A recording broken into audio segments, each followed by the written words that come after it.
बच्चों, मेरा नाम है मोहित और आपका स्वागत हमारे YouTube चैनल हिस्ट्री चैंपियन में। तो जैसा कि आप जानते हो, अपन ने भाई कॉलेज पे खूब पढ़ाई की और लगभग मेरे पढ़ाए हुए प्रश्नों से एग्जाम में प्रश्न देखने को मिले। लेकिन अब अपन शुरू करने वाले एक नए शुरुआत कर रहे हैं। अपन सीईटी के लेकर पढ़ाई करेंगे। क्या करेंगे भाई? मिशन सीईटी लॉन्च कर रहा हूं आपके सामने, जहां पर अपन जो राजस्थान जीके सीईटी के अंदर जितने सब्जेक्ट आएंगे, मेरा प्रयास रहेगा कि लगभग विषयों को आपको मेरे द्वारा पढ़ा दिया जाए, है ना। अपन आज शुरुआत करेंगे राजस्थान इतिहास की, राजस्थान हिस्ट्री ऑफ राजस्थान। आपके सामने राजस्थान की जो हिस्ट्री है उससे संबंधित आपके सामने पहला जो टॉपिक होने वाला है, प्राचीन सभ्यताएं एवं पुरातात्विक स्थल। जितनी भी प्राचीन सभ्यताएं हैं, चाहे आपके सामने कालीबंगा हो गई राजस्थान के अंदर, चाहे आपके सामने गणेश्वर हो गई, जितनी भी सभ्यताएं हैं सबके बारे में आपको विस्तार से मैं पढ़ाने वाला हूं। और देखो, राजस्थान जीके से संबंधित दिक्कत यह है, 1 मिनट लूंगा आपको एक्स्ट्रा, पूरा देखना वीडियो, कि बच्चे जब राजस्थान जीके तो आप पढ़ने को तो कोई टीचर से भी पढ़ सकते हो और पढ़ने को आप किताबों से भी पढ़ सकते हो, चीजें वही हैं, मैं कोई अलग नहीं पढ़ाने वाला हूं। लेकिन मेरा वीडियो आप पूरा इसलिए देखना क्योंकि आप नए बच्चे हो, पहली बार राजस्थान जीके को पढ़ रहे हो, याद करना राजस्थान जीके बहुत होता है मुश्किल। काफी बच्चों की शिकायत है भाई, खास करके जो साइंस वाले विद्यार्थी हैं उनके लिए तो बहुत ज्यादा मुश्किल है, उनको याद नहीं होती है। तो मैं ऐसी ट्रिक बताऊंगा, कोई कहानियां आपको बताऊंगा जिसके माध्यम से आपको चीजें आसानी से याद हो जाए। क्या हो जाए? आसानी से याद हो जाए। मेरा बस यही प्रयास है कि आपको अच्छे से याद करा दूं। समझ में आ गया आपके सामने? और जो मैं पढ़ाऊंगा, आपको पता है कॉलेज में भी मेरे को देखा है कि मेरे प्रश्न उभे हुए हैं, और ये मैं दावा करता हूं आपके साथ, मेरे पढ़ाए से आपके सामने सीईटी में प्रश्न देखने को मिलेंगे। बस भाई आपको पढ़ाई मन लगाकर करनी पड़ेगी। अब कंपटीशन में सेम टू सेम प्रश्न आना अलग चीज होता है, भाषा बदल के प्रश्न जरूर से आते हैं।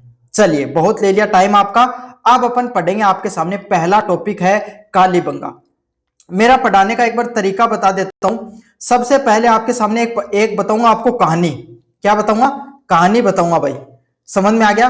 कहानी बताऊंगा, उस कहानी के माध्यम से आपके जितने कॉन्सेप्ट है ना, सारे के सारे कॉन्सेप्ट आपको याद करवाऊंगा।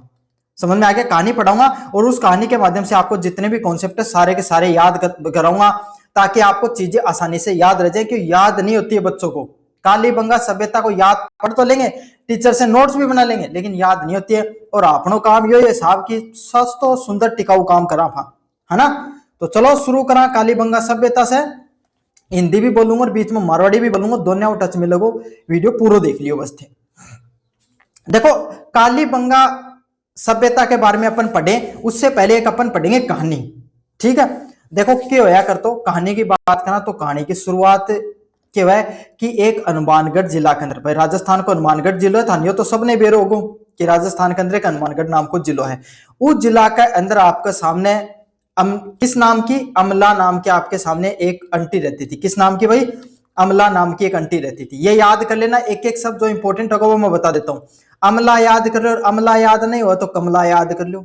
कमला नाम की आंटी रहती थी, ठीक है। वो काली चूड़ियां पहनती थी। क्या करा करती भाई? महिला चूड़ियां पहनती है भाई, सामान्य बात है। वो काली चूड़ियां पहनती थी और भाई थी एकदम गुस्सेल स्वभाव की। कैसी थी? एकदम गुस्सेल स्वभाव की। थाला माँ बाप तो था हमारे को, माला तो बहुत चटकाया करता, तो भय की समझ लो गुस्सा बहुत आया करतो। तो जब भी उसको गुस्सा आता तब अपने बच्चों को क्या कर देती? 2-3 थप्पड़ लगा देती थी। समझ में आ गया?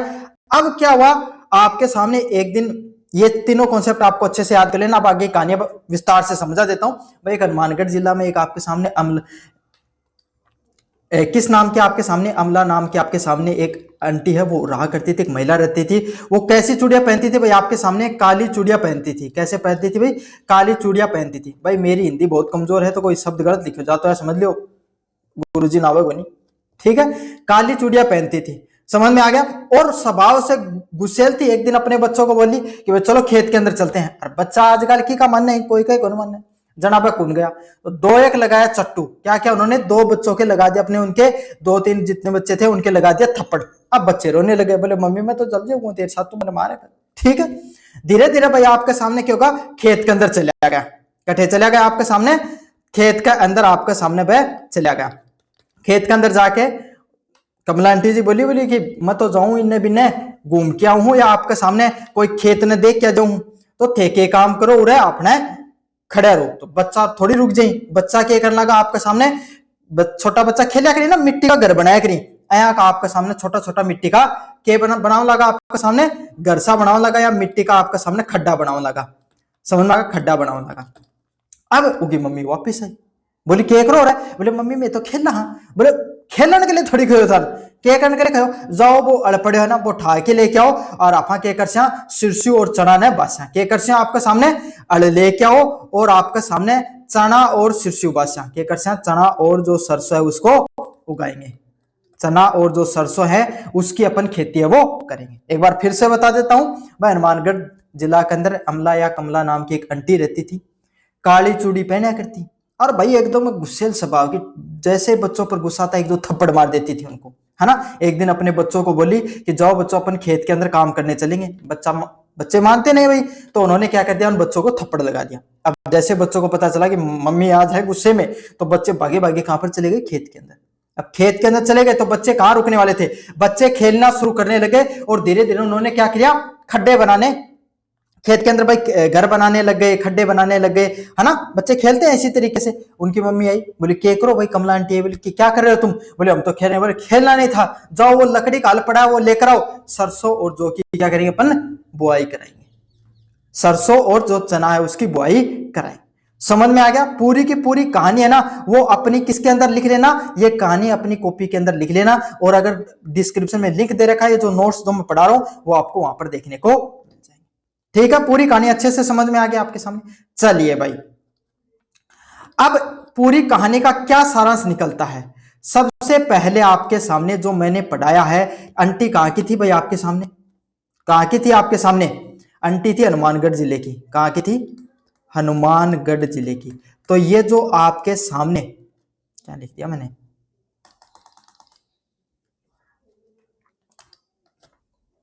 रुकिए एक मिनट, हाँ हनुमानगढ़ जिले की थी। कहां की थी भाई? हनुमानगढ़ जिले की थी। समझ में आ गया? तो हनुमानगढ़, ये जो कालीबंगा सभ्यता वो कहां की आपके सामने भाई, कहां पर उसकी जब खुदाई हुई तो कहां पर निकली? हनुमानगढ़ जिले के अंदर। ठीक है, किस नदी के किनारे? देखो कोई भी सभ्यता जब उसका निर्माण हुआ ना, कोई भी सभ्यता, अरे सीधी सीधी एक बात बताओ थे, आज थे थारो घर कठे खरीदनो चाहो तो कठे देखोगा, जठे पानी होगा उठे देखोगा, या जठे बिल्कुल पानी नहीं उठे देखोगा। पानी होगा सबसे पहली चीज आपा के देखा कि भाई जठे आपा घर ले रहे हैं उठे पानी की व्यवस्था है को नहीं, यही चीज देखा ना इंसान की, पानी की व्यवस्था वहां पर है या नहीं है। तो यही चीज आपके सामने, कोई भी सभ्यता वो पनपी है, वो कोई नदी के किनारे पनपी है। क्यों पनपी है? क्योंकि वहां पर आपके सामने पानी है, वो उसकी जरूरत पड़ती है। तो भाई आपके सामने जो कमला आंटी वो कहां पर की थी? हनुमानगढ़ जिले की थी। अब आपको पता है राजस्थान में अगर महिलाएं होती हैं वो क्या पहनती है भाई? घाघरा चुनरी पहनती है भाई। जो नीचे का परिधान होता है वो घाघरा होता है, और आपके सामने ऊपर का परिधान है वो चुनरी बोल लो, आपके सामने ब्लाउज वगैरह जो भी पहनती है, वो कुर्ती वगैरह वो पहनती है ना। तो आपके सामने अगर घग्गर नदी भी याद नहीं हो तो आपके सामने ऐसा भी याद कर लेना कि भाई कमला आंटी जो आपके सामने जो घाघरा का जो परिधान है ना उसको पहनती थी। समझ में आ गया? और इस चीज, ये आपका पहला कॉन्सेप्ट है वो अच्छे से समझ लेना कि जो कालीबंगा सभ्यता उसका स्थान कहां पर? हनुमानगढ़ जिले के अंदर। और किस नदी के किनारे पनपी भाई? घग्गर नदी के किनारे पनपी है। ठीक है, अब भाई आपके सामने मैंने क्या बताया था, आंटी का नाम क्या था? अमला। क्या नाम था भाई आपके सामने? अमला। वैसे तो कोई पुराने टाइम में आपके सामने आसिफ अमला नामक एक क्रिकेटर भी हुआ करते थे दक्षिण अफ्रीका के, लेकिन महिला का नाम याद कर लो या कमला का समझ लो। तो इससे क्या बनेगा, इसकी खोज है ना वो किसके द्वारा की गई थी भाई? अमलानंद घोष के द्वारा की गई थी। किसके द्वारा की गई थी? अमलानंद घोष के द्वारा की गई थी। किसके द्वारा की गई थी? अमलानंद घोष है उनके द्वारा आपके सामने की गई थी। ठीक है, अब क्या करती थी अमला आंटी? चटका देती थी, एक दो थप्पड़ मार देती थी बच्चों को। तो उसके बाद में क्या हुआ भाई, आप खोज तो सबसे पहले क्या होगा भाई, किसी ने बता दिया कि यहाँ पर एक सभ्यता है, लेकिन उसके बाद में उसकी खुदाई भी करनी पड़ती है ना उस जगह को निकालने के लिए आपके सामने। तो उसके बाद में इसकी जो ये सभ्यता है ना, इसको खोज है ना, उसकी जो खुदाई है वो बीबी लाल बर्ज बासीलाल और बी के थापर के द्वारा, बालकृष्ण थापर के द्वारा की गई थी। तो आपके सामने बच्चों को थप्पड़ मार देती थी, इसके लिए किसका नाम याद कर लेना भाई? बी के थापर का नाम है वो याद कर लेना। किसके नाम से? बी के थापर के नाम से याद कर लेना। समझ में आ गया आपको अच्छे से? अमला आंटी आपके सामने हनुमानगढ़ जिले की थी, घाघरा और काली चूड़िया पहनती थी। तो काली चूड़िया का क्या कॉन्सेप्ट जुड़ता है कि जो ये है कालीबंगा सभ्यता, यहां पर सबसे पहले काली चूड़िया मिली थी, है ना, काली चूड़ियों का अवशेष मिले हैं। समझ में आ गया। दूसरी चीज क्या है, इसकी खोज वाला जो आपके सामने किसके द्वारा की गई थी, अमलानंद घोष। तो आंटी का नाम अमलानंद था, बच्चों को थप्पड़ लगाती थी, तो उसकी खुदाई किसके द्वारा की गई है, बीके थापर के द्वारा। तो थप्पड़ को बीके थापर से याद कर ले। तो इसी तरीके से देखो चीजें अच्छे तरीके से आपको याद होंगी। अच्छा, अब क्या हो गया भाई, आपके सामने बच्चों को कहां पर लेकर चली गई, खेत के अंदर लेकर चली गई। कहां पर लेकर चली गई भाई, आपके सामने खेत के अंदर लेकर चली गई थी। और बच्चे क्या कर रहे थे, आपके सामने मिट्टी के घर या खड्डे बना रहे थे। तो उसको याद कर लेना कि उन्होंने 7 अग्निकुंड या हवन कुंड वहां पर मिलते हैं। क्या मिलते हैं, 7 हवन कुंड है वो मिलते हैं। तो खड्डों को या आपके सामने हवन कुंड लिख लेना, जो आप लिखना चाहते हो ना वो लिख लेना। समझ में आ गया, 7 हवन कुंड है वो यहां पर देखने को मिलते हैं। फिर बच्चों को क्या बोलते हैं भाई, आपके सामने जाओ क्या लेकर आओ, हल लेकर आओ। क्या लेकर आओ, हल लेकर आओ। तो यहां पर सबसे पहले लकड़ी का हल मिलता है। क्या मिलता है, लकड़ी का यहां पर हल मिलता है सबसे पहले। और आपके सामने लकड़ी की नालियां भी मिलती हैं। ठीक है, वो वाला कॉन्सेप्ट जुड़ गया। और उन्होंने क्या किया था, चना और सरसों का उगाने का भी के लिए कहा था। तो यहां पर चने व सरसों का उगाने का प्रमाण मिलता है। इस कॉन्सेप्ट में एक चीज समझा देता हूं। देखो यहां पर मिश्रित खेती, सबसे पहले जुते हुए खेत, किसके, जुते हुए खेत का प्रमाण मिलता है ना। और कौन सी फसलों का, मिश्रित खेती मिलती है। मिश्रित खेती क्या होती है आपके सामने, मिश्रित खेती का अर्थ होता है कि 2 फसलों को मिलाकर जब खेती को जब की जाती है ना, तो उसको मिश्रित खेती कहा जाता है। समझ में आ गया। कौन सी खेती थी, सरसों की आपके सामने प्लस चना की खेती देखने को मिलती थी। यह जब खेती का प्रश्न है ना, कि सबसे पहले जुते हुए खेत कहां पर मिले, कालीबंगा के अंदर। कैसी खेती थी, मिश्रित खेती। कौन सी फसलों को उगाया गया था, सरसों व चना। इसमें एक प्रश्न और भी बनता है, क्या बनता है कि कालीबंगा के अंदर गेहूं और जौ के भी अवशेष मिले हैं। किसके अवशेष मिले हैं, गेहूं प्लस जौ के भी अवशेष मिले हैं। समझ में आ गया। तो अवशेष का प्रश्न आए ना, तब तो आपको क्या लिख के आना है, तब तो आपको लिखकर आना है गेहूं और जौ क्या है। जब आपके सामने अवशेष का प्रश्न आ जाए तब तो टिक करके आना आपको गेहूं और जौ। और अगर खेती की बात आए तब सरसों और चने की फसल उगाई गई थी। समझ में आ गया, ट्रिक भी बता दी, उसके माध्यम से चीजों को कैसे जोड़ना है वो भी बता दिया, और कॉन्सेप्ट है वो भी बता दिया। ठीक है भाई, आपको अच्छे से। चलिए अब सारी चीजों को एक बार फिर से रिवीजन करवा देता हूं आपको, हर चीज आपको अच्छे से समझ में आ जाए। देखो जो कालीबंगा जो सभ्यता ना, कालीबंगा सभ्यता है, एक कालीबंगा एक लिए अया नाम पड़े क्योंकि आपके सामने जो काली चूड़ी हुई ना, उन्हें ही कालीबंगा कहे जाए। समझ में आ गई। तो और काली चूड़ी मिली थी, इसलिए नाम को कालीबंगा वो रखे हुए। कठेतिया सभ्यता हनुमानगढ़ जिला के अंदर पनपी। और कौन सी नदी का किनारा पनपी आपके सामने, घग्गर नदी का किनारा पनपी। पहले या जो नदी है करती, सरस्वती नदी आपके सामने सरस्वती नदी का नाम से भी जाना जाया करता। ठीक है, इसकी खोज के द्वारा की गई आपके सामने अमलानंद घोष के द्वारा 1952-53 में की गई। और इसकी खुदाई है वो 1961 से 1969 के बीच में बी लाल और बी के थापड़ के द्वारा की गई, बालकृष्ण थापड़ के द्वारा की गई। जब यहां पर खुदाई की तो क्या क्या मिला आपके सामने, दुनिया के अंदर सबसे पहले जुते हुए खेत मिले। मतलब जुते हुए क्या था, जब अपन खेतों को जोतते हैं ना, मतलब उनको खेतों को आपके सामने अपन बुआई करते हैं, वो मिले हैं 2800 ईस्वी के आसपास। और कौन सी खेती की गई थी, चना व सरसों, चना व सरसों खेती की बात चल रही है। और अवशेष किसके मिले हैं, गेहूं प्लस जौ के अवशेष मिले हैं। किसके अवशेष मिले हैं, गेहूं प्लस जौ के अवशेष मिले हैं। समझ में आ गया। मकानों में कच्ची व अलंकृत ईंटों का प्रयोग होता था। कैसी, कच्ची ईंट का घर बनाया जाया करता और लकड़ी की नाड़ियां वह मिला करती। समझ में आ गई। ये सब कॉन्सेप्ट आपको अच्छे से लिख लेने हैं। साथ के साथ यहाँ पर 7 हवन कुंड भी मिलते हैं आपके सामने सबसे पहले। और यहाँ पर जो शव होते थे हुए ना, उनको भी दफनाने का अवशेष मिला है। शवों का जो सिर होता था ना, वो उत्तर की तरफ सर और आपके सामने दक्षिण की तरफ पैरों को किए गए थे। ये था पूरे के पूरे फैक्ट। इसके अलावा फिर से एक ट्रिक बता देता हूं, फिर से एक बार ट्रिक को रिवाइज करवा देता हूं। हनुमानगढ़ जिले के अंदर एक अमला नाम की आंटी रहती थी। कहां पर आपके सामने, हनुमानगढ़ जिले के अंदर।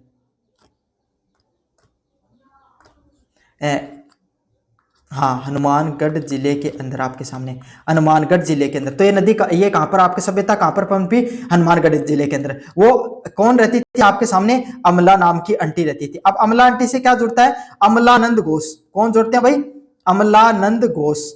ठीक है, जिनके द्वारा सबसे पहले इन्होंने इसकी खोज की थी। ठीक है, वो क्या करती थी आपके सामने, घाघरा या और चूड़ियां हैं वो आपके सामने पहनती थी, काली चूड़ियां, काली चूड़ियां। काली चूड़ी। तो ये जो आपके सामने काली चूड़ी आपके सामने पहनती थी, अगर हाँ चूड़ियों को पहनती थी। तो आपके सामने घाघरा क्या है, ये जो कालीबंगा सभ्यता, ये घग्गर नदी के किनारे आपके सामने, कौन सी नदी के किनारे, घग्गर नदी के किनारे आपके सामने पनपती है। और इसका नाम कालीबंगा इसलिए पड़ा क्योंकि यहाँ पे काली चूड़ियों के अवशेष देखने को मिले। समझ में आ गया आपको अच्छे से। ये भाई बहुत गुस्सेल होती है, अमला नाम की आंटी है, वो बच्चों को क्या कर देती है, आपके सामने थप्पड़ वगैरह मार देती है। क्या कर देती है, थप्पड़ वगैरह मार देती है। तो आपके सामने बर्जलाल जो आपके सामने थप्पड़ है, वो इसके आपके सामने के उसको उत्खनन करते हैं। ठीक है, फिर बच्चों को वो आंटी कहां पर लेके जाती है, खेत के अंदर लेके जाती है, और खेत में ले जाकर क्या करवाती है उनसे, उनको कहती है कि भैया आपके सामने तुम यहां पर खेल लो। तो बच्चे क्या करते हैं, खड्डे बना देते हैं। क्या कर देते हैं, खड्डे बनाते हैं, घर बनाते हैं। तो इसका क्या कॉन्सेप्ट जुड़ता है, 7 आपके सामने हवन कुंड मिले हैं। क्या मिले हैं, हवन कुंड है वो आपके सामने मिले हैं। अरे हवन कुंड क्या करेंगे, वो हवन कुंड मिले। ठीक है, फिर वो बच्चों को बोलती है कि तुम क्या कर रहे हो, जाओ हल को लेकर आओ। तो यहां पर लकड़ी का हल भी मिला है, लकड़ी का हल। ठीक है, लकड़ी का हल मिला है। लकड़ी की आपके सामने क्या देखने को मिली है, नालियां भी देखने को मिली है। ठीक है, साथ के साथ फिर क्या बोलती है, अपन क्या करेंगे, सरसों और जौ की खेती करेंगे। क्या करेंगे, सरसों प्लस सॉरी चने की जो खेती है वो करते हैं। तो सबसे पहले जुते हुए खेतों का प्रमाण मिलता है, मिश्रित खेती की गई सरसों व चने की, और गेहूं और जौ के भी आपके सामने अवशेष देखने को मिलते हैं। गेहूं प्लस जौ के अवशेष भी देखने को मिलते हैं। यूं इजी तरीका से कोई भी भाई थाने को नहीं पढ़ा सके। मेरी राइटिंग पे बिल्कुल मत जाओ, क्योंकि मन भी गड़का गढ़ाई रोड़ा करे, लेकिन मैं कभी राइटिंग खुद सुधारी मेरी, अब परेशान हूं। कोई ना, धीरे धीरे भाई सभी चीजें इंप्रूव हो जाएंगी, थोड़ा टाइम दीजिए। काफी दिनों से मैं लिख रहा हूं इस पे पेन टेप पे, तो वैसे भी राइटिंग खराब हो जाती है। ठीक है, पहली सभ्यता मन उम्मीद है शायद 16 मिनट को वीडियो बनाया, इन समझ में आ गई होगी। आगे सारी सभ्यता तरीका पढ़ाऊंगा। सब बच्चा से रिक्वेस्ट है कि भाई कमेंट में मुझे जरूर बताए कि शौक पढ़ा रहे हूं, है ना, और के इंप्रूवमेंट कर सकूं। सारी चीजें एकदम रिलेट करके पढ़ाने की कोशिश करूंगा मैं, मेरे तरफ से जितना बढ़िया होगा उतना। अब आप पूछांगा भाई आहड़ सभ्यता की तरफ, कहां पर पहुंचेंगे भाई अपन, आहड़ सभ्यता की तरफ आपके सामने पहुंचेंगे। अब इसकी क्या कहानी है, उदयपुर में एक अक्षय नाम के दादाजी रहते थे, जिनके पास क्या था भाई आपके सामने एक, चलो मैं बताऊं था ना, और उदयपुर के अंदर सबसे पहले आपको क्या है, उदयपुर के अंदर आपके सामने, उदयपुर के अंदर आपके सामने कौन रहते थे, अक्षय नाम के एक दादाजी रहते थे।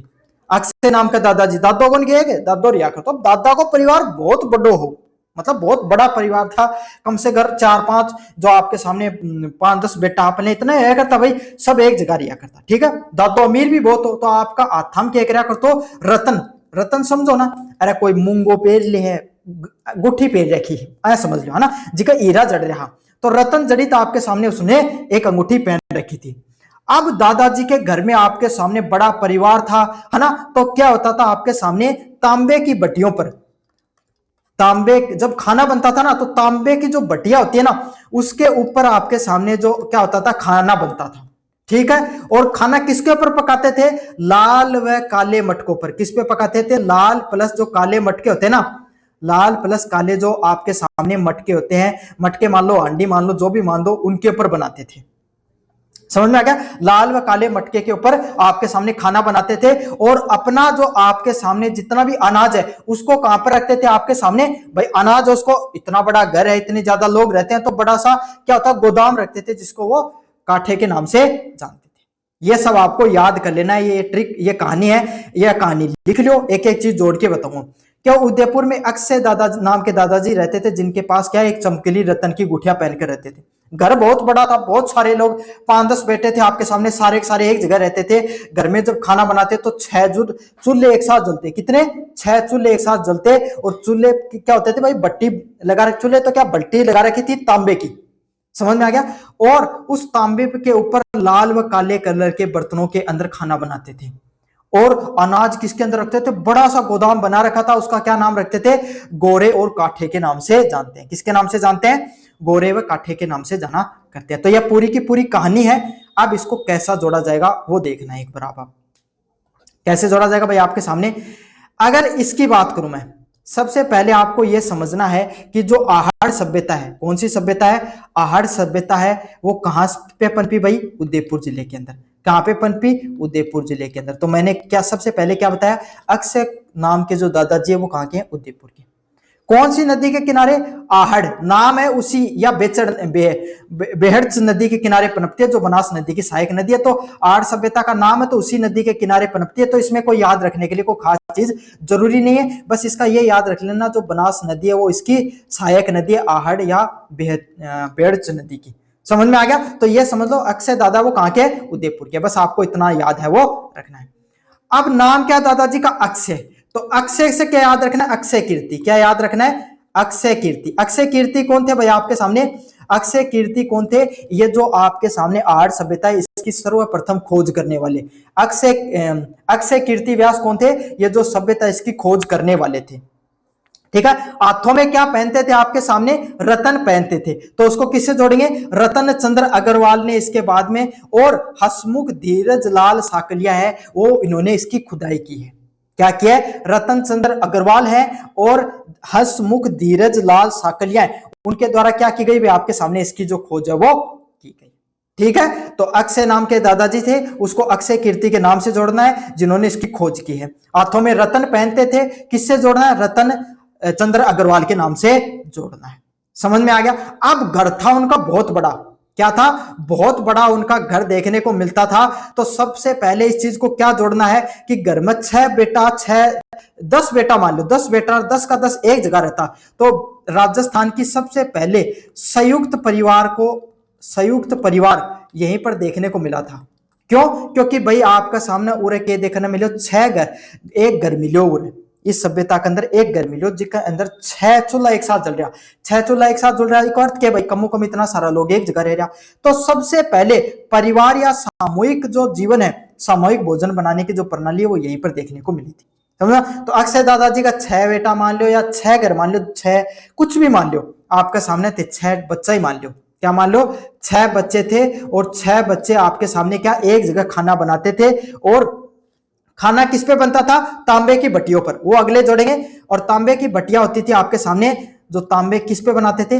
तांबे की भट्टियां।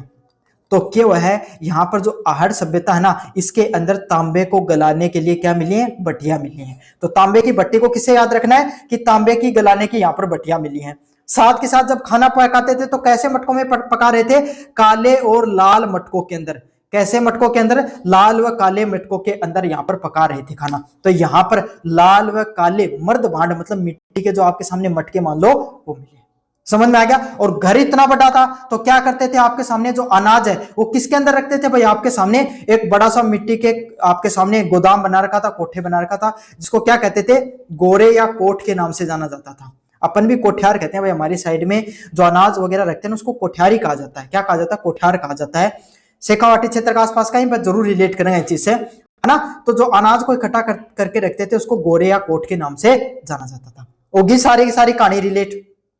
ठीक है। एक पॉइंट ही बच्चों को कहानी का अलावा एक बार फिर से आपके सामने सारी चीजें जोड़ के बता दी थाने। उदयपुर के अंदर क्या है? उदयपुर के अंदर आपके सामने कौन रहते थे? अक्षय नाम के दादाजी। क्या रहते थे? अक्षय नाम के एक दादाजी रहते थे। तो उदयपुर में या जो सभ्यता कठेपन पी उदयपुर में के अंदर आहड़ नाम है, तो आपका सामने आहड़ नदी का किनारा ही पनपी है, इकले नाम को आहड़ सभ्यता रख लियो। या बेहड़च नदी का किनारे, या बेहड़च नदी और आहड़ नदी दोनों एक नाम है। बाकी की सहायक नदी बनास नदी की। कौन सी नदी की सहायक नदियां भाई? बनास जो नदी है उसकी सहायक नदियां हैं। समझ में आ गया? अब दादाजी का नाम क्या था? अक्षय। तो इसको किससे जोड़ना आपके सामने? अक्षय कीर्ति व्यास। किससे जोड़ता है? जोड़ना है अक्षय कीर्ति व्यास। अक्षय कीर्ति व्यास ने क्या किया था? इस सभ्यता की खोज की थी। क्या की थी? खोज की थी। हाथों में उन्होंने क्या पहन रखा था भाई? गुट्ठी पहन रखी थी। गुट्ठी के अंदर था रतन। तो रतन लाल आपके सामने इनके जो उत्खान करने वाले थे हसमुख, एक और व्यक्ति, दो लोगों ने इनको मिलकर इसका उत्खनन किया था। इसको आपके सामने खुदाई करने का काम किया था। ठीक है। फिर आगे जाकर क्या होता था? इनका क्या था? 6 बेटे थे इनके। क्या थे? 6 बेटे थे। 6 एक जगह रहते हैं। तो सबसे पहले संयुक्त परिवार या संयुक्त खाना बनाने की प्रणाली भी यहीं पर मिलती है। संयुक्त खाना बनाने, भोजन बनाने की प्रणाली मिलती है। कि 6 क्यों मिलती है? क्योंकि यहाँ पर 6 चूल्हे मिले थे। क्या है? 6 चूल्हे मिले थे। तो ऐसे में समझो 6 बेटे आपके सामने 6 तांबे की भट्टियों पर खाना बना रहे थे। समझ में आ गया? किसके ऊपर? तांबे की भट्टियों पर। तो तांबे की भट्टियां है ना, उसको किससे जोड़ना आपके सामने भाई? इसको हटा दो एक बार। तांबे की भट्टियां, तांबे की भट्टी, तांबे की भट्टी है, उसको कैसे रिलेट करना है, यहां पर तांबे को गलाने की भट्टियां मिली हैं। क्या मिली हैं? तांबे को गलाने की भट्टियां मिली हैं। समझ में आ गया? तो इसको तांबे की भट्टी के ऊपर क्या बना रहे थे? खाने बना रहे थे। खाना किस पे बनाते थे? लाल व काले। किस पे? लाल प्लस जो काले आपके सामने इनके घर में मटके होते थे, आंडी बोल लो, आंडी पर खाना बनाया जाता, आपको पता है ना। लाल व काले कलर के आपके सामने मर्द भांड मिले हैं। यहाँ पर क्या मिले? मर्द भांड मिले आपके सामने। मर्द भांड क्या होते हैं? मटके बोल लो, हांडी बोल लो, जो आपके समझ में आए वो समझ लो, लाल व काले कलर की थी, यहाँ पर मिली है। समझ में आ गया? ऐसे रिलेट कर लो। अच्छा, अब इतना बड़ा घर है तो खाना स्टोर करने के लिए कोई जगह चाहिए, तो ये खाना स्टोर करके रखते थे, उसको क्या बोलते थे? काठे, या आपके सामने गोर के नाम से जाना जाता था। ये इतना पॉइंट याद कर लो, थारो तो बोलो जाओ इतना भी समझ में आगो, या कहानी लिख लियो। एक पूरी कहानी को, कहानी कैसे लिखना आपके सामने, एक उदयपुर में अक्षय नाम के दादाजी रहते थे, तो जगह छोड़ छोड़ के लिख दियो। उरे लिखियो उदयपुर, ठीक है, उरे लिखियो में, यूरे लिखियो अक्षय, ठीक है, अक्षय।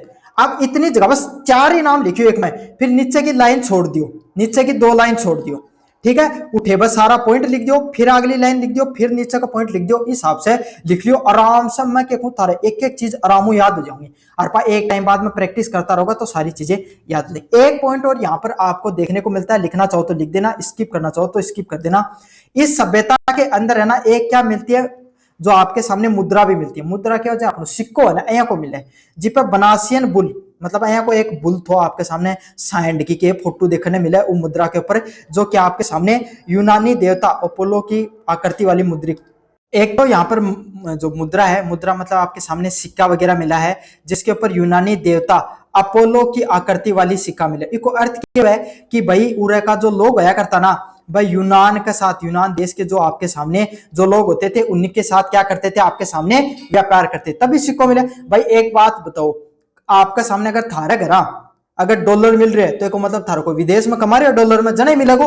तो इको अर्थ यही है कि यहाँ पर यूनानी देवता, यूनान सभ्यता थी, वहां के देवता अपोलो, उसकी एक मुद्रा का सिक्का भी मिला। इसका अर्थ है कि व्यापार भी करते थे।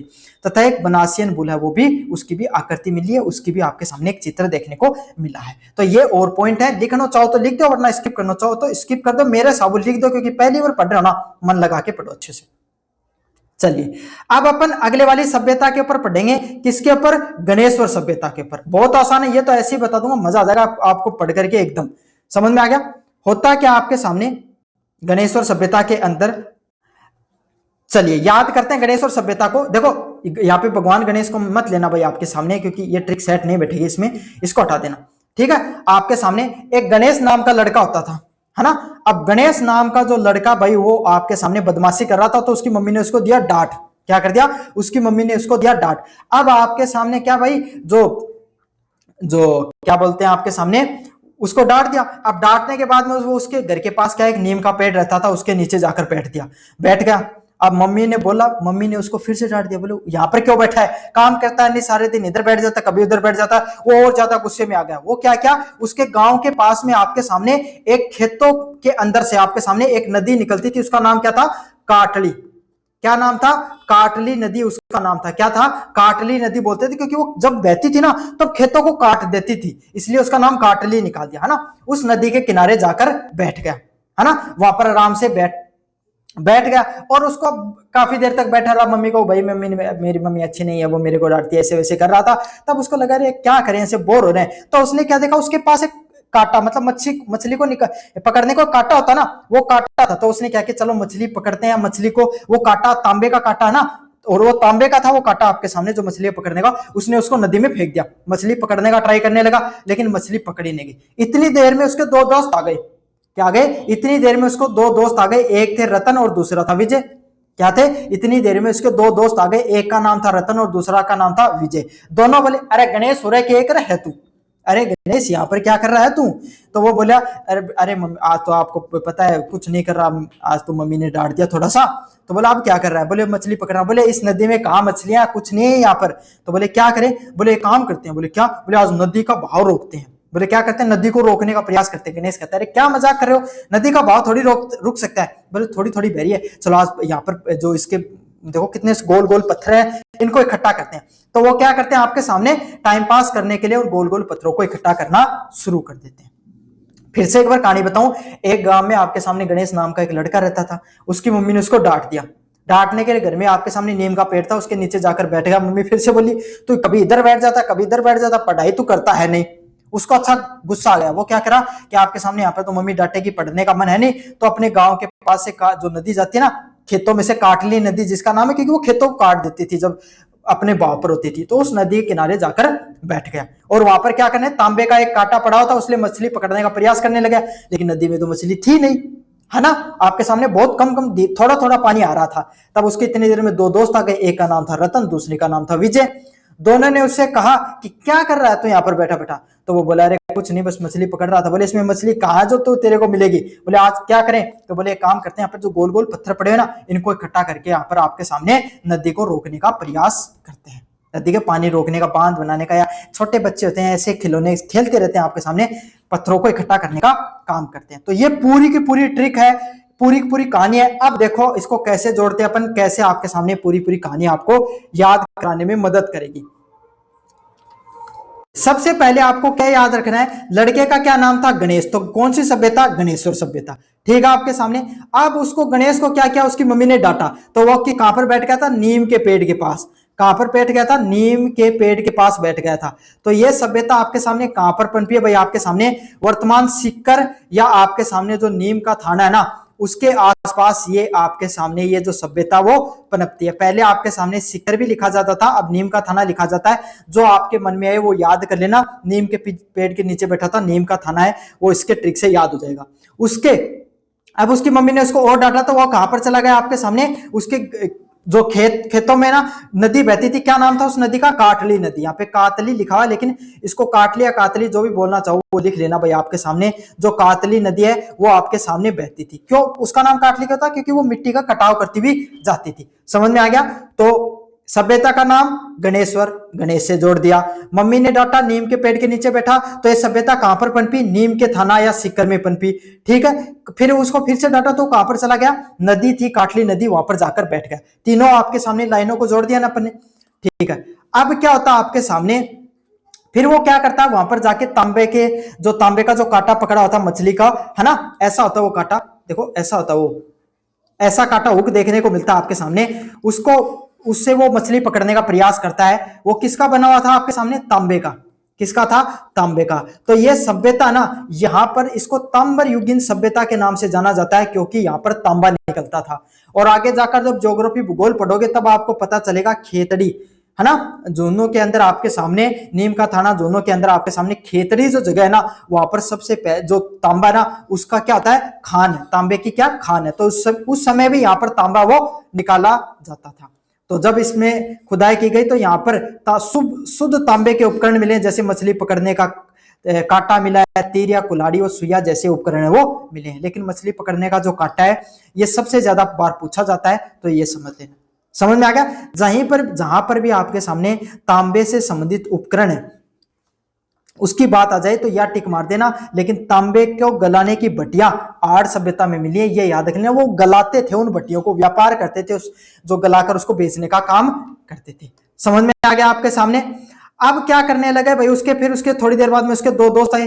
दोस्त का नाम क्या था, रतन।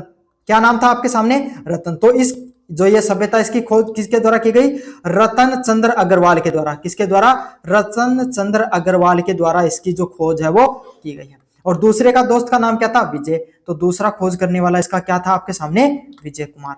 कौन था भाई, विजय कुमार आपके सामने दूसरा व्यक्ति था जिसने इसकी खोज की। रतन और विजय आ गए।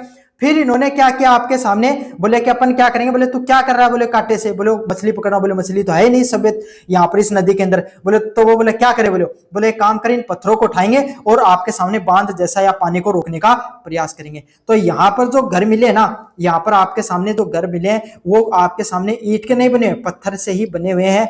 और आपके सामने पत्थर का बांध का भी आपके सामने क्या है, पत्थर का जो बांध है ना उसके भी निर्माण की यहाँ पर क्या मिली है, साक्ष्य मिले हैं कि यहाँ पर जो नदी है उसको पत्थर के बांध से रोकने का प्रयास किया गया था। समझ में आ गया। यही सारे कॉन्सेप्ट है, इससे बाहर एक भी प्रश्न नहीं आएगा। मुझे उम्मीद आपको अच्छे से समझ में आ गया होगा। फिर से ट्रिक बता दूं आपको। गणेश नाम का आपके सामने लड़का रहता था, गणेश नाम का। तो उसको किससे याद करना है, गणेश्वर जो सभ्यता है उसके नाम से याद कर लेना है, ठीक है। उसकी जो आपकी मम्मी डांट देती है तो नीम के पेड़ के नीचे बैठ जाता है, कहां पे, नीम के पेड़ के नीचे। तो इसको क्या याद रखना है, ये कहां पर पनपी है, नीम का थाना, नीम का थाना के अंदर आपके सामने, वहां पर जो पहले सिक्कर में पड़ता था, कहां पर, पहले थोड़े दिन देना भाई, आपके सामने राइटिंग बहुत बेकार है कि काफी दिनों से आपके सामने लिख रहा हूं तो बहुत बेकार राइटिंग आ रही है ना। नीम का थाना जो होता है सिक्कर वहां पे पनपी है, ठीक है। नदी आपके सामने किस नाम से रखी उसने, फिर वो उसकी मम्मी ने फिर से डांट दिया तो वो कहां पर चला गया, काटली नदी उनके पास पहुंचती है, कातली जिसको बोलते हैं, उस नदी के आपके सामने जो वहां पर जाकर बैठ गया। तो ये सभ्यता है कातली नदी के किनारे पनपी है, ठीक है। वो वहां पर क्या करने लगा, मछली का जो कांटा है, वहां से जो कांटा होता है वो तांबे का बना था, उससे मछली पकड़ने लग गया। तो इससे किससे जोड़ना है कि जो तांबे का जो मछली को पकड़ने का जो कांटा ना वो यहाँ पर मिला है और तांबे के उपकरण मिले क्योंकि यहाँ पे तांबा निकलता था भाई, ऐसे भी रिलेट कर सकते हो। फिर इसके दो दोस्त आते हैं, एक का नाम था रतन, तो इसके खोज करने वाला कौन था, रतन चंद्र अग्रवाल, रतन चंद्र अग्रवाल, रतन चंद्र अग्रवाल। दूसरा इसका दोस्त कौन था, विजय, तो विजय कुमार के द्वारा आपके सामने इसकी खोज की गई। फिर क्या होता आपके सामने, ये क्या कहते हैं कि अपन क्या कर रहा है तू भाई, क्यों टाइम पास कर रहा है, बोले यहाँ पर मछली पकड़ना, बोले मछली तो है ही नहीं। तो ये क्या कहते हैं, पत्थर का बांध बनाते हैं, क्या करते हैं, पत्थरों को इकट्ठा करते हैं। तो इसको किससे जोड़ने, पत्थर का बांध है वो बना देते हैं, क्या करते हैं, पत्थर का जो बांध है वो बनाते हैं। तो यहाँ पर पत्थर के बांध मिलने का भी साक्ष्य मिले। ये पूरी की पूरी कहानी है, ऐसे रिलेट कर लेना, चीजें आसानी से याद हो जाएंगी आपको, ठीक है। चलिए भाई, अगली वाली सभ्यता जो सबसे बड़ी है और सबसे महत्वपूर्ण सभ्यता भाई, इसको अच्छे से याद रख लेना, फिर कोई ज्यादा बड़ी सभ्यता नहीं बचेंगी, दो छोटी छोटी सभ्यता बचेंगी। अगली सभ्यता बेराट सभ्यता। कौन सी सभ्यता आपके सामने, बेराट सभ्यता। कौन सी सभ्यता, बेराट सभ्यता। बेराट सभ्यता की बात करें, इसको कहानी आपके सामने मैं अच्छे से याद करूंगा। चलिए अगले वाली सभ्यता की तरफ बढ़ते हैं अपन। बेराट सभ्यता काफी अच्छी है आपके सामने और काफी ज्यादा मोस्ट इंपॉर्टेंट है, यहां से प्रश्न आता भी है भाई। देखो इसको याद करने के अपन एक कहानी बताऊं कि भाई एक राजा हुआ करता था जिसका नाम क्या था भाई, आपके सामने विराट। क्या था आपके सामने, राजा रहता था, उसका नाम क्या था, विराट था, है ना। और भाई उसने अपना जो महल है वो कोट या बेरोड के आसपास बना रखा था, कहां पर, कोट या बेरोड आपके सामने, उसके साथ आपके सामने बना रखा था। ये याद कर ले भाई कि विराट नाम का राजा रहता था, उसने अपना महल है कोट व बेरोड के नाम, बेरोड के आसपास बना रखा था।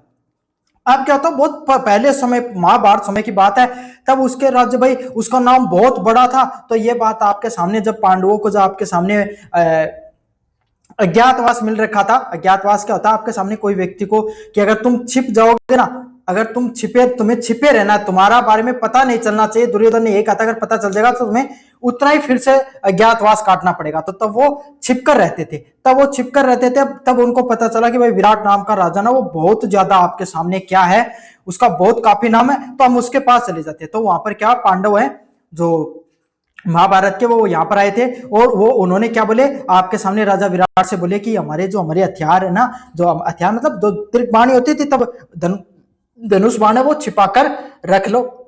उन्होंने क्या कर दिया, जो धनुष बाण है उसको दे दी, ठीक है। और राजा की जो प्रजा ना वो आपके सामने बहुत दयालु थी। सिर्फ राजा ही राजा अच्छा नहीं था, प्रजा भी बहुत दयालु थी। वो क्या कर रही थी, आपके सामने जो पांडव है ना उनके बारे में आपके सामने किसी को नहीं बताया। समझ में आ गया। तो आपको क्या याद करना है, एक राज्य होता था आपके विराट नाम का, आपके सामने उसमें विराट नाम का राजा था, वो कोट और बेरोड के आसपास उसने महल बना रखा था। और उसके अंदर, जो उस महल के अंदर आपके सामने वो राजा का इतना नाम था कि वहां पर पांडव है उनको अज्ञातवास दे रखा था, छिपने का जो टाइम दे रखा था ना, उसके अंदर वो आपके सामने वहां पर छिपने के लिए आते हैं। और उन्होंने जो बाण वगैरह वो उसको दे दी थी भाई पांडवों ने राजा विराट को कि भाई तुम छिपा दो, कभी दुर्योधन को ना पता चल जाए, है ना। और प्रजा, सिर्फ राजा ही नहीं, वहां की जो जनता थी, प्रजा थी, वो भी इतनी बढ़िया थी ना, इतनी ज्यादा दयालु थी, आपके सामने किसी को पता नहीं चलने दिया कि यहाँ पर पांडव रखते हैं। अच्छा, टाइम बीतता है ना, सारी चीजें बदल जाती है। फिर आपके सामने क्या आता है, एक टाइम पर यहाँ पर जब अशोक, जो सम्राट अशोक है ना, उसको पता चलता है कि आपके सामने एक विराट नामक जगह है ना, आपके सामने एक ऐसा साम्राज्य हुआ करता है जहाँ पे पांडव रहते हैं। तो वहां पर क्या है, सम्राट अशोक है ना, वो भी आया। कौन आया, जो सम्राट अशोक है ना, वो भी आपके सामने उस जगह को देख कर आया, देखने के लिए आया। और उसने क्या किया, वहां पर जो पहाड़ियां होती थी वहां पर उन्होंने क्या किया, बीज बो दी। क्या बो दिए, बोले बीज बो दिए, बोले पेड़ लगाएंगे। और बीज बोए, है ना, जिस और वहां पर खुदाई की तो वहां पर महादेव और भीम जी की जो मूर्तियां वो प्रकट होने लगी। क्यों? क्योंकि आपके सामने वही वहां पर पांडव वगैरह रहे थे, तो महादेव जी और भीम की उन्होंने पूजा की, तो उसकी जो मूर्तियां वो भी प्रकट होने लग गई। समझ में आ गया? तो उसने क्या किया आपके सामने, भाई सम्राट अशोक वो बौद्ध धर्म को मानता था। अगर आपने नहीं पढ़ा तो मैं बता दूं, बौद्ध धर्म को मानने वाला था। तो उसने क्या किया आपके सामने, उन मूर्तियों की भी स्थापना कराई, और आपके सामने जो भगवान बुद्ध है उसके लिए एक मंदिर का निर्माण कराया। और वो वहां पर जो बौद्ध धर्म को जो मंदिर है ना, उस वहां पर 36 चांदी के सिक्के भी दे दिए। उस समय आज के समय 36 चांदी के सिक्के बहुत होते हैं, उस समय भी कपड़े में लपेटकर 36 चांदी के सिक्के वो दे दिए। तो दो कहानी आपको याद रखनी है। एक तो यहाँ पर राजा विराट नामक विराट रहता था, जहां पर पांडव है ना वो छिपने के लिए आए थे, उन्होंने अपनी बाण वो यहाँ पर छिपाई थी। समझ में आ गया? साथ के साथ वहां पर सिर्फ राजा ही नहीं, प्रजा भी इतनी दयालु थी कि पांडवों के बारे में किसी को नहीं पता चला। फिर क्या था, बहुत टाइम बाद में आपके सामने जो सम्राट अशोक है मौर्य साम्राज्य का, वो यहाँ पर आया देखने के लिए जगह पर। तो यहाँ पर क्या महादेव और भीम जी की मूर्तियां निकली, उसने कुछ बीज बोए, है ना। साथ के साथ वो खुद भगवान बुद्ध को मानता था, उसने भगवान बुद्ध के मंदिर का निर्माण कराया, और गोल मंदिर का, और 36 जो चांदी के सिक्के हैं वो दान के रूप में उनको दिए। समझ में आ गया? तो ये सारी की सारी कहानियां उनको अच्छे से रिलेट कर लेना है। चलिए अब आपको क्या याद करना है, सबसे पहले ये भी याद कर लेना, लोह युगीन वो मौर्य कालीन की ये सभ्यता रही है। देखो कहां पर आपके सामने ये सभ्यता देखने को मिलती है, ये सभ्यता का स्थान कहां पर है, कोटपुतली व बेरौठ। तो मैंने क्या बताया था भाई, विराटनगर कहां पर था आपके सामने, कोटपुतली के आसपास था। कहां पर था भाई आपके सामने, कोटपुतली है, और आपके सामने बहरोड है, उसके साथ आपके सामने ये जगह देखने को मिलती है। समझ में आ गया? कोटपुतली बहरोड जिले के अंदर आपके सामने सभ्यता वो पनपती है। और किस नदी के किनारे, बाणगंगा नदी के किनारे। कैसे याद करेंगे, जो पांडव आए थे उन्होंने अपनी बाण छिपा दी थी। क्या छिपा दी थी? बाण छिपा दी थी। तो आपके सामने क्या है, जो बाणगंगा ना, बाण को त्रिक बाण को, धनुष बाण को किसे याद कर लेना, बाणगंगा नदी। तो ये जो आपके सामने पूरी सभ्यता कौन सी नदी किनारे पनपी, बाणगंगा नदी के किनारे पनपी। और यहाँ पर भाई पांडव आए थे, तो पांडव कहां पर कौन से समय काल के रहे, महाभारत। तो ये महाभारत के समय काल से ही सभ्यता रही है, जिसका नाम उस समय का इसका नाम क्या था, विराटनगर। तो राजा का क्या नाम था, विराट। समझ में आ गया? और मत्स्य जनपद की इसको राजधानी भी बोला जाता था। तो एक बार समझो, सबसे पहले मैंने क्या बताया कि विराट नाम का राजा रहता था। तो इसका जो ये जनपद है आपके सामने, विराट जो जनपद है, इसका नाम आपके सामने पहले महाभारत के समय क्या नाम होता था, विराटनगर। समझ में आ गया? अब यहाँ पर पांडव घूमने के, जो विराट नाम का राजा था, इसने अपना महल कहां पर बना रखा था, कोट या बहरोड में, कोट या बहरोड में। तो कोट व बहरोड को किससे याद करेंगे, कोटपुतली या बहरोड से याद करेंगे। ठीक है, पांडव घूमने के लिए उन्होंने अपनी जो बाण है उनको छिपा दिया, तो बाणों को किससे याद करेंगे, ये जो बाण गंगा नदी है, इससे क्या, इसके किनारे पे सभ्यता बनी हुई है। ठीक है, और जो आगे जाकर और चीजों को चलो मैं याद कराऊंगा। और फिर क्या हुआ भाई, आ तो गए वो यहाँ पर, लेकिन पांडवों को किसी के बारे में पता नहीं चल जाए, इसके लिए आपके सामने वहां की जो प्रजा है, जनता है, वो बहुत ज्यादा क्या थी, दयालु थी। क्या थी आपके सामने, दयालु थी। क्या थी, दयालु थी। तो समझ में आ गया? तो यहाँ पे आपके सामने दयालु को दया से याद कर लेना। इसकी खोज किसके द्वारा की गई, राय बहादुर दयाराम साहनी के द्वारा। किसके द्वारा, राय बहादुर दयाराम साहनी के द्वारा, दयाराम साहनी के द्वारा की गई। समझ में आ गया? तो दया को दयाराम साहनी के नाम से याद कर लेना। तथा इसके बाद में नील रतन बनर्जी व कैलाश नाथ दीक्षित ने भी उत्खनन किया। याद करो तो कर लेना, वरना स्किप भी कर सकते हो। समझ में आ गया? तो इन तीनों चीजों को, जो पहली कहानी थी उससे सारे कॉन्सेप्ट, विराट जो राजा का नाम विराट, तो इसका सभ्यता जब महाभारत के काल में इसको विराटनगर के नाम से जाना जाता था। यहाँ पे जो पांडव है, और कहां पर इसने महल बना रखा था इस राजा ने अपना, बहरोड व कोटपुतली के किनारे। तो वो याद कर लेना। पांडव यहाँ पर इन्होंने अपनी बाण छिपाई थी, तो ये सभ्यता बाणगंगा नदी के किनारे पनपी है। ठीक है, और आपके सामने यहाँ की प्रजा भी बहुत ज्यादा दयालु थी, तो दयाराम साहनी ने इसकी खोज की है। समझ में आ गया आपको? अब यहाँ पे क्या होता है, बहुत समय बीतता है, तब कौन आता भाई आपके सामने, यहाँ पर अशोक आता है, सम्राट अशोक है, वो घूमने के लिए आता है। क्या आता है, सम्राट अशोक है, वो घूमने के लिए आता है। तो उसने क्या किया, सबसे पहले तो ये बताओ, उन्होंने क्या किया आपके सामने, उसने एक बौद्ध मंदिर का निर्माण कराया था। समझ में आ गया। तो भारत का सबसे प्राचीन गोलाकार बौद्ध चैत्य मंदिर व स्तूप देखने को मिलता है। तो सम्राट अशोक के द्वारा यहाँ पर क्या किया गया था, आपके सामने एक बौद्ध मंदिर का निर्माण कराया गया था। तो बौद्ध मंदिर का निर्माण किससे संबंधित प्रश्न आ जाए तो यह समझ लेना कौन सी सभ्यता, बेराट सभ्यता। और चीनी यात्री हेनसांग ने भी 8 बौद्ध मठों का उल्लेख किया था यहाँ पर, तो इसको भी स्किप कर सकते हो, चलो कोई बात नहीं है। तो लेकिन अब अगले वाली मैंने ट्रिक क्या बताई थी आपके सामने, जो सम्राट अशोक है ना, उसका यहाँ पर आपके सामने एक शिलालेख देखने को मिलता है जिसका क्या नाम है, ब्राह्मू शिलालेख। ब्राह्मू शिलालेख आपके सामने जाना जाता है। भारू शिलालेख, सॉरी मैंने गलत पढ़ा भाई, भारू शिलालेख के नाम से इसको जाना जाता है। वो शिलालेख देखने को मिलता है। अब यहाँ पर कौन आया था, अशोक। तो अशोक जो सम्राट अशोक है ना, उसके द्वारा शिलालेख लिखा गया था, शिलालेख है ना, जिसको 1837 में कैप्टन बर्न के द्वारा बीजक की पहाड़ी, तो अशोक ने यहाँ पर आके क्या किया था, बीज को बोया था, पेड़ों के बीजों को बोया था। तो बीजों को किससे जोड़ना है, बीजक की पहाड़ी पे शिलालेख देखने को मिलता है। क्या देखने को मिलता है, ये जो भाबरू जो शिलालेख है वो आपके सामने बीजक की पहाड़ी पर देखने को मिलता है। किसके द्वारा लिखा गया, सम्राट अशोक के द्वारा लिखा गया है। तो 2 पॉइंट जुड़ गए। सम्राट अशोक ने यहाँ पर आकर बीज बोए थे, मतलब जो भाबरू नामक जो आपके सामने जो शिलालेख है वो सम्राट अशोक का था और बीजक की पहाड़ियों पर देखने को मिलता है। समझ में आ गया। और कौन सी लिपि में, जो सम्राट अशोक है उसके द्वारा जितने शिलालेख है वो लगभग ब्राह्मी लिपि है उसके अंदर लिखे गए। समझ में आ गया। अब उसने क्या किया था, मंदिर का जब निर्माण किया था ना, फिर उसने वो बौद्ध मंदिर का निर्माण कर लिया, तो उसका उल्लेख देखने को मिलता है। भारत का सबसे प्राचीन बौद्ध मंदिर भी इसी जनपद में, यहीं पर सभ्यता में देखने को मिलता था। तो उस मंदिर में उसने 36 क्या किए थे, आपके सामने चांदी के जो सिक्के हैं वो दिए थे सूती वस्त्र में लपेट कर। तो यहाँ पर 36 चांदी के सिक्के भी देखने को मिलते हैं। और मोस्ट इंपोर्टेंट इसमें 16 सिक्के वो राजा मिनेंडर के हैं। किसके हैं, 16 जो सिक्के हैं वो राजा किसका, मिनिएंडर जो राजा है ना उसके हैं। कौन सी सभ्यता से, विराट सभ्यता से देखने को मिलते हैं। यहाँ पर बीजक, भीमजी और महादेव जी की डूंगरी के प्रात्यक्षिक शैल चित्र भी देखने को मिले हैं। तो बस आपको इतना ही याद कर लेना। इसके अलावा वहां पर आपके सामने भीम या महादेव जी की जो मूर्तियां देखने को मिलती हैं वो कौन सी ट्रिक है, भीम और महादेव जी की जो मूर्तियां वो देखने को। समझ गए सारे के सारे कॉन्सेप्ट। फिर से आपको ट्रिक आपके सामने पढ़ाते हैं। सबसे पहले एक विराट नाम का राजा रहता था। तो ये जो बेराट सभ्यता ना, इसका नाम पहले विराट नगर के नाम से जानते थे महाभारत के टाइम पे। किसके टाइम पे, महाभारत के टाइम पे। ठीक है। कहां पर इनका आपके सामने महल किसका था, कोट या बहरोड के आसपास, कोट या बहरोड के आसपास इसका महल था, इस राजा विराट का। तो ये कहां पर पनपी है सभ्यता, कोटपुतली व बहरोड। कहां पे, बह रोड के आसपास आपके सामने ये सभ्यता पनपत्ती है। ठीक है। अब वहां पर पांडव आए, पांडवों ने अपने क्या किया, बाण को छिपाया। तो कौन सी नदी के किनारे पनपी भाई, बाण गंगा नदी के किनारे आपके सामने सभ्यता वो पनपती है। यहाँ की प्रजा कैसी थी, बहुत ज्यादा दयालु थी। तो इसकी खोज किसके द्वारा की गई, राय बहादुर साहनी के द्वारा, दयाराम साहनी के द्वारा। समझ में आ गया। तो ये सारी पहली ट्रिक से आपको याद होगी। दूसरी कहानी से आपको क्या याद आई, यहाँ पर अशोक है ना, वो सम्राट अशोक आए। तो सम्राट अशोक ने क्या किया, जो ब्राह्मू जो शिलालेख है वो उससे संबंधित शिलालेख यहाँ पर देखने को मिलता है। शिलालेख क्या होता है आपके सामने, शिलालेख होता है आपके सामने एक बड़ा सा आपके सामने एक पत्थर होता है जिसपे कोई भी राजा उसके इतिहास के बारे में लिखा जाता है।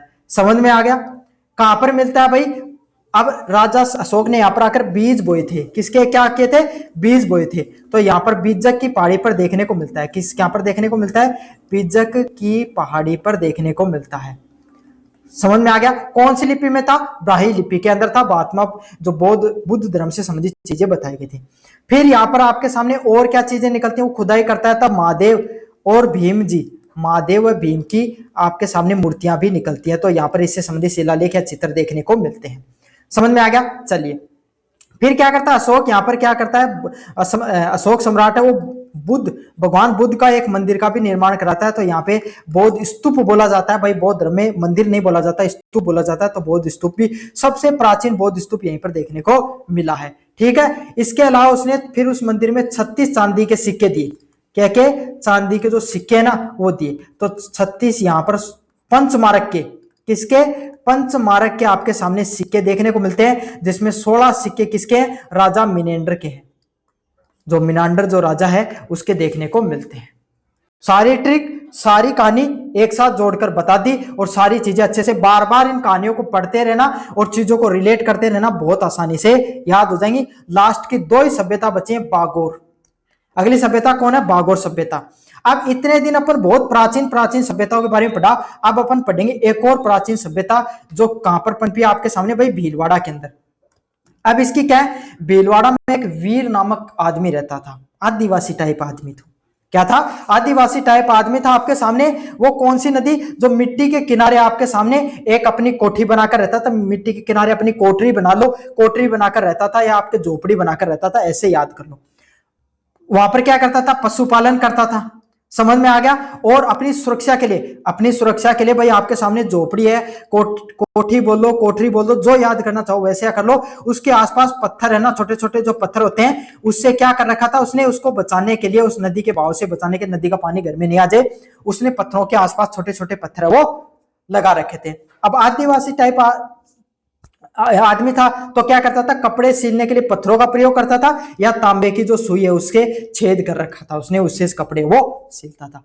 तो एक भीलवाड़ा के अंदर वीर नामक एक व्यक्ति था जो आपके सामने एक उसने कोठी बना रखी थी। उस कोठी में वो अपने पशु रखता था और पशुओं को नदी के पानी से बचाने के लिए अपनी कोठी के आसपास उसने छोटे छोटे पत्थर लगा रखे थे ताकि कोई जानवर नहीं आ जाए। कोई भी कहानी आप बनाना चाहो बना लो, जानवर नहीं आ जाए। और उस कपड़े सीलने के लिए क्या करता था? जो छोटे छोटे आपके सामने जो तांबे की सुई वगैरह का प्रयोग है वो करता था।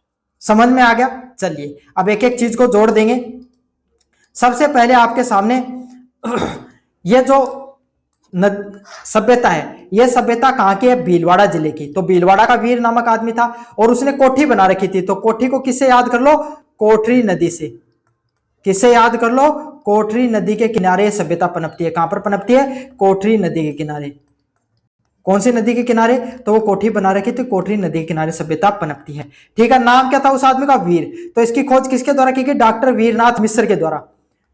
वीरेंद्र नाथ जो मिश्र हैं, वीरेंद्र नाथ मिश्र हैं, उनके द्वारा आपके सामने इसकी जो खोज है वो की गई। ठीक है, फिर क्या है? यहाँ पर उसने अपनी कोठी के आसपास छोटे छोटे पत्थर है ना वो लगा रखे थे। तो यहाँ पर माइक्रोलिथ मिलते हैं। माइक्रोलिथ क्या होते हैं? आपके सामने छोटे छोटे पत्थर हैं जिनका प्रयोग आपके सामने शिकार वगैरह के लिए किया करता था, उनको माइक्रोलिथ बोला जाता है। देख लो, ये ऐसे वाले जो छोटे छोटे पत्थर होते हैं ना, इनको माइक्रोलिथ के नाम से जाना जाता है। और साथ के साथ अपने कपड़े जो सीलने के लिए वो क्या करता था? जो एक तांबे की सुई का प्रयोग वो करता था। तो यहाँ पर तांबे की छेद वाली एक सुई भी मिली है। समझ में आ गया आपके सामने अच्छे से? तो ये सारी चीजें हैं, बस इससे बाहर कुछ भी नहीं देखने को मिलेगा इस सभ्यता से संबंधित। और लास्ट महत्वपूर्ण जो सभ्यता, बालाथल सभ्यता, इससे भी प्रश्न भैया आपके सामने देखने को मिलता है। चलिए, प्रश्न है, कहानी को फिर से याद करूं आपके सामने, ज्यादा बड़ी नहीं है, छोटी छोटी है भाई। उदयपुर के वल्लभ नगर में वीर नामक एक आदमी रहता था। 11 कमरों का उसने विशाल मकान बनाया, बुना हुआ सूती वस्त्र पहनता था और रोज बनास नदी के किनारे घूमता था। ये वीआईपी आदमी है भाई। पहले वाला थोड़ा आदिवासी समझ लो, यहाँ का जो वीर आदमी है ना, एक और उदयपुर में, पहले वाला भीलवाड़ा में रहता था, दूसरे वाला कहां पर रहता? उदयपुर। लेकिन ये एकदम वीआईपी, एकदम अच्छे खासे वाले घरों वाला व्यक्ति है। ये क्या करता था? इसका नाम वीर है ना। और कहां पर रहता? आपके सामने बाला नामक जगह है, बालाथल, सीधी बालाथल याद करो, सीधी बालाथल नामक जगह है, वहां पर रहता था। और उसने 11 कमरों की एक विशाल आपके सामने भवन है ना, एकदम पूरी बंगला बना रखा था। और सूती वस्त्र के कपड़े पहनता था, खादी कपड़े, भाई जो नेता टाइप लोग होते हैं वही पहनते हैं खादी कपड़े। और बनास किनारे इतना वीआईपी था, घूमने सुबह कहां पर जाता था? बनास नदी किनारे घूमने जाता था। समझ में आ गया? ठीक है, चलिए कैसे जुड़ेगा? ये कहां पर है? जो सभ्यता आपके सामने वल्लभ नगर जो तहसील है उदयपुर जिले, उसके किनारे देखने को मिलती है। जो बालाथल सभ्यता ना, ये वल्लभ तहसील है उदयपुर जिले, सीधी बात है, उदयपुर के अंदर देखने को मिलती है। और कौन सी नदी के किनारे घूम रहा था ये व्यक्ति? बनास नदी के किनारे। कौन सी नदी किनारे? बनास नदी के किनारे आपके सामने घूमता था। ठीक है, नाम क्या था? वीर। तो वीएन मिश्र के द्वारा, किसके द्वारा? वीएन मिश्र के, वीरनाथ मिश्र है, उन्होंने ही खोज आपके सामने उसकी की थी। पहले वाले सभ्यता की, इसी जो बालाथल सभ्यता, इसकी खोज भी इसके द्वारा ही की गई थी। क्या देखने को मिलता था? इसने, वीर ने क्या कर रखा था? 11 कमरों का मकान बना रखा था। ठीक है ना। और इस कैसे कपड़े पहनता था? सूती वस्त्र वो पहनता था। तो यहाँ पर क्या है? 11 कमरों का एक विशाल भवन देखने को मिला, दुर्ग वगैरह। और यहाँ पर बालाथल के अंदर बुने हुए सूती वस्त्र भी देखने को मिले। ठीक है भाई, एक बार फिर से समझा देता हूं। उदयपुर के अंदर, कहां पर, उदयपुर के अंदर आपके सामने एक वीर नाम का आपके सामने क्या रहता था, एक आपके सामने आदमी रहता था। उसने आपके सामने 11 कमरों का, क्या 11 कमरों का विशाल मकान बना रखा था, मकान बना रखा था। और सूती वस्त्र पहनता था। कैसे पहनता था, सूती वस्त्र वो पहनता था और आपके सामने बनास नदी के किनारे घूमता था। कहां पर घूमता था, बनास नदी के किनारे, बनास नदी के किनारे है वो घूमता था। समझ में आ गया आपको अच्छे से। तो ये जो सभ्यता बालाथल सभ्यता, वो उदयपुर के बालाथल नामक जगह पर क्या हुई, इसकी खोज हुई है। किसके द्वारा की गई, वीरनाथ मिश्र है उसके द्वारा की गई है। कौन सी नदी के किनारे आपके सामने इसकी खोज हुई है, बनास नदी किनारे। तो आदमी बनास नदी किनारे घूमता था। क्या मिला है, 11 कमरे के मकान मिला है और सूती वस्त्र मिले। बहुत आसान है, तो कहानी पढ़ लो, बस कहानी याद कर लो रे। सारी की सारी कहानी आपके सामने, सारी की सारी चीजें ऐसे ही याद हो जाएंगी, आपको कुछ करने की जरूरत नहीं है। ठीक है, इसके अलावा कुछ और सभ्यताएं मिली हैं जो इतनी ज्यादा महत्वपूर्ण नहीं है, तो यहां पर उनको सीधा सीधा बता देता हूं। पीडीएफ डाउनलोड करना चाहते हो, डिस्क्रिप्शन में लिंक दे रखा, पीडीएफ को वहां से जाकर कर सकते हो। पहली है गिलुड, जो राजसमंद जिले में है, बनास नदी के किनारे आहड़ सभ्यता का प्रमुख जो केंद्र देखने को मिलती है। यहाँ पर पक्की ईंटों के साक्ष्य देखने को मिलते हैं। अगले वाली है रंग महल। रंग महल हनुमानगढ़ के अंदर देखने को मिलती है। घग्गर नदी के किनारे कुषाण कालीन सिक्के और गंधार शैली व मिट्टी की मूर्तियां प्राप्त हुई हैं। क्या हुई है, जो रंग महल है वो हनुमानगढ़ जिले के अंदर है। यहाँ पर बस प्रश्न पूछा जा सकता है, तो ये प्रश्न पूछा जा सकता है। कुषाण कालीन सिक्के हैं वो कौन सी सभ्यता किनारे मिले भाई, रंग महल जो सभ्यता उसके किनारे मिले हैं। 9 है भरतपुर के अंदर है, पारेल नदी किनारे 5 संस्कृति युगों के अवशेष जाक बाबा की जो आपके सामने यश प्रतिमा देखने को मिली। जोधपुरा, जयपुर ग्रामीण के अंदर साबी नदी किनारे लोहा के गलाने की भट्टियां। ध्यान दे, नाम जो जोधपुर है लेकिन ये जयपुर के अंदर है। ये भाई कंफ्यूजिंग है, मोस्ट है, तो कंफ्यूजिंग है तो मोस्ट इंपोर्टेंट है। जोधपुरा नामक सभ्यता वो ग्रामीण, जयपुर ग्रामीण के अंदर देखने को मिलती है, मिली। और यहाँ पर क्या है, लोहा को गलाने की भट्टियां वो भी मिली है। बाकी क्वेश्चन करूंगा तो और अच्छे से याद हो जाएंगे। चलिए, सुनारी। सुनारी सबसे मोस्ट इंपोर्टेंट है, नीम का थाना पूर्व झुंझुनू में, जो काटली नदी किनारे देश की सबसे प्राचीन लोहा की जो भट्टियां गिलाने देखने को, लोहे की जो भट्टियां हैं और लोहे के तीर यहाँ पर मिले हैं। कहां पर, सुनारी के अंदर। समझ में आ गया, मोस्ट इंपोर्टेंट। नगर टोंक के अंदर देखने को मिलती है। इस काल को कांकेट नगर के नाम से जाना जाता है। मालवा जनपद के सिक्के भी देखने को मिले हैं। ठीक है, इनमें आपके सामने सिंपल ही है, यहाँ पर इतने ज्यादा प्रश्न नहीं बनते हैं। जो प्रश्न बनेंगे मैंने बता दिया है, यहाँ पर सुनारी के नाम से रख लेना। और बाकी जो प्रश्न बनेंगे उनको एमसीक्यू के माध्यम से याद करवा दूंगा। किसके माध्यम से, एमसीक्यू के माध्यम। जो इंपॉर्टेंट है उनको मैंने और डिस्क्रिप्शन में पढ़ा दिया है। नगरी चित्तौड़गढ़ के अंदर प्राचीन नाम मध्य का शिवी जनपद की राजधानी हुआ करती थी। और राजस्थान का सबसे प्राचीन वैष्णव मंदिर देखने को मिला है, तो ये नगरी भी मोस्ट इंपोर्टेंट है। कौन सी है, नगरी भी मोस्ट इंपोर्टेंट है भाई, यहाँ पर चित्तौड़गढ़ जिले के अंदर है। चलिए, चौथी बीकानेर के अंदर है, अमरनाथ घोष ने से कालीबंगा प्रथम कहा, इतना ज्यादा इंपॉर्टेंट नहीं है। तिलवाड़ा, ये मोस्ट इंपोर्टेंट है भाई, तिलवाड़ा सभ्यता मोस्ट इंपोर्टेंट है। बालोतरा बाड़मेर के अंदर देखने को मिली है ना। लूणी नदी के किनारे बागोर की तरह यहाँ भी पशुपालन मध्य पाषाण कालीन जो आपके सामने साक्ष्य भी देखने को मिलते हैं। और ओझियाना ब्यावर के अंदर देखने को मिलती है। बनास नदी से समुद्री सफेद रंग का जो बैल है वो देखने को मिला है। तो इसमें इंपॉर्टेंट बात करूं, तिलवाड़ा मोस्ट इंपोर्टेंट। ठीक है, आपके सामने इसके अलावा नगरी मोस्ट इंपोर्टेंट है।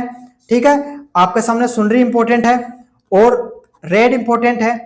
और उसके अलावा आपके सामने, क्योंकि ये कंफ्यूजिंग है जोधपुरा, ये इसीलिए इंपोर्टेंट है। और आपके सामने रंग महल इंपोर्टेंट है, यही इंपोर्टेंट है, उसके अलावा ज्यादा इतनी इंपोर्टेंट नहीं है। बाकी इनकी प्रैक्टिस है वो एमसीक्यू के अंदर करवा दूंगा। और ये जो पीडीएफ अगर पूरा राजस्थान जीके के आपके सामने, राजस्थान के इतिहास से संबंधित पीडीएफ डाउनलोड करना चाहते हो, डिस्क्रिप्शन में लिंक दे रखा है। धन्यवाद।